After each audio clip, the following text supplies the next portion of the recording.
There's a moment when the silence in your life becomes louder than the noise ever was. You're not sure when it started. Maybe it was a phone call that didn't come, a job that slipped away, a door that closed too quietly. Or maybe it wasn't one moment.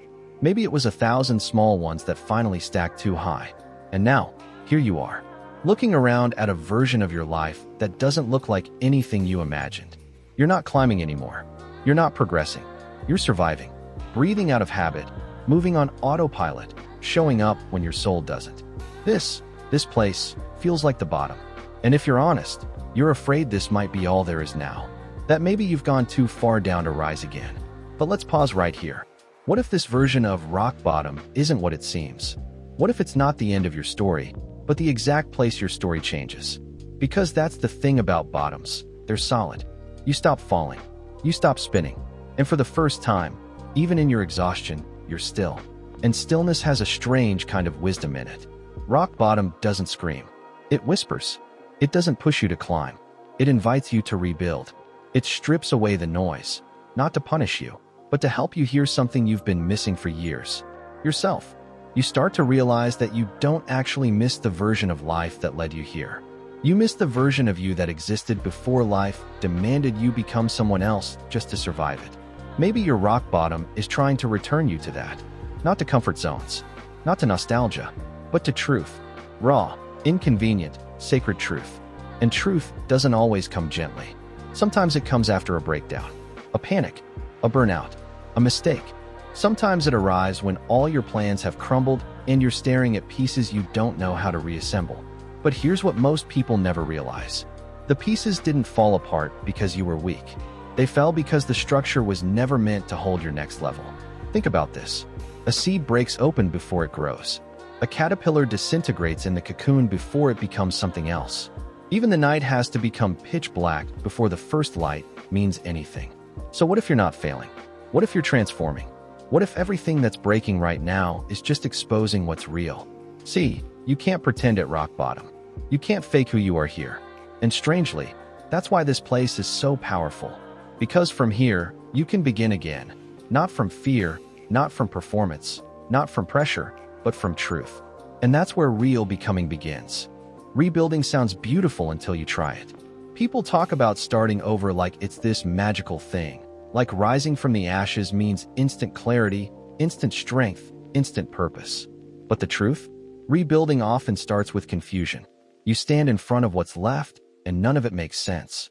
You're not even sure who you are anymore without the things you lost, the role you played, the people you tried to keep, the plans that defined your sense of direction.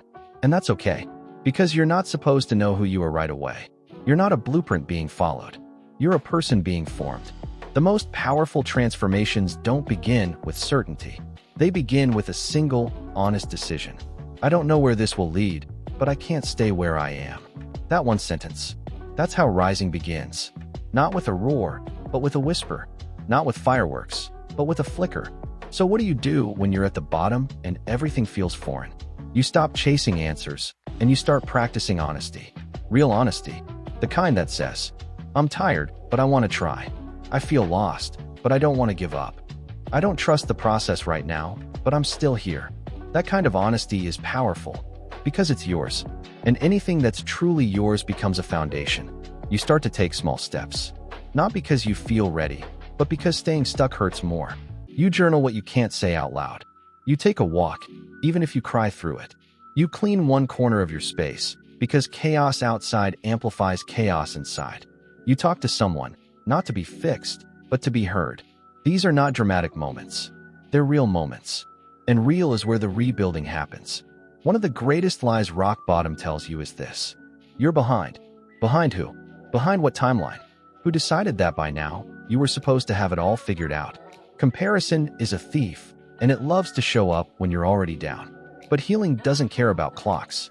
Growth doesn't answer to pressure. Becoming doesn't follow the schedule of the world. It listens to the soul. And your soul is not behind. Your soul is rooting. Quietly, slowly, deeply. Even if nothing looks like progress right now, the depth is happening. The roots are forming. You might not see results today. You might not wake up tomorrow and feel whole. But you will start noticing that you're not breaking in the same way anymore. You'll begin to realize that. You cry. but you're not collapsing. You're still uncertain, but you're no longer hopeless. You're still healing, but you're finally breathing again. That is rise in motion. It's not loud. It's not viral. It's not glamorous, but it's real. And it matters.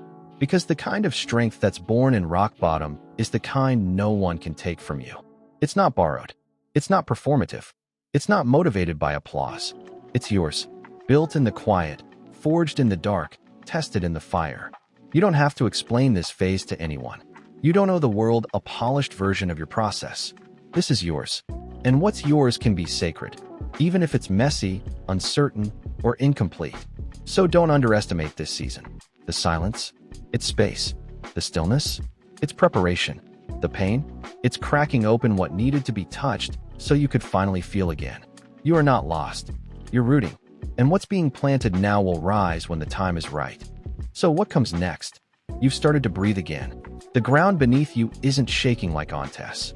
You're not back to who you used to be, but maybe, just maybe, you're not meant to be. The old version of you? The one who carried everything in silence, smiled through storms, pretended strength just to feel accepted? That version was surviving.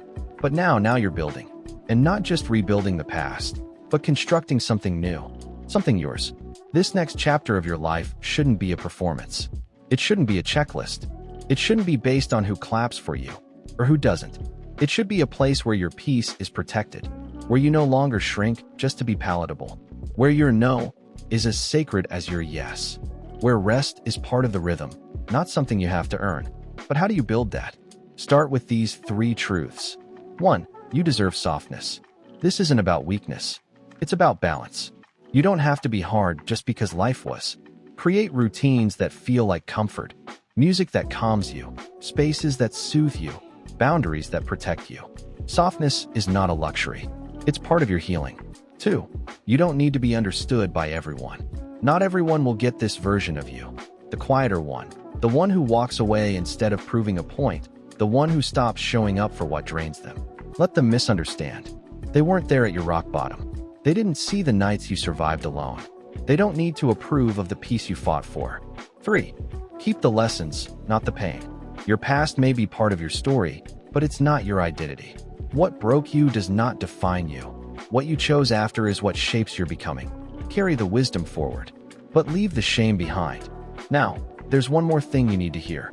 The rise is not a one-time moment. It's not a single day where everything magically aligns. It's made of quiet victories. The day you choose rest over hustle. The moment you finally delete that message you were tempted to send. The night you cry, but don't spiral. The hour you show up even though your heart is still heavy. These things count. They matter. They are the bricks beneath your new foundation. And here's the twist. Once you've risen, you won't be the same. Not because you're perfect. Not because life is fixed. But because now, you know where your strength really lives. Not in your ability to endure more pain, but in your decision to choose peace, presence, and purpose again and again. And maybe that's what rock bottom was always trying to teach you.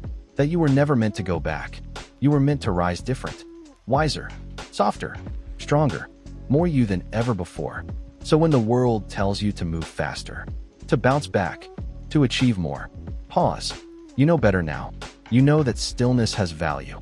That rising takes time. That rebuilding isn't flashy, but it's real. And real is what lasts. Take this with you. You're not broken. You're becoming. And this bottom? It's just the floor your future is being built on. One step, one breath, one honest day at a time. You've already begun.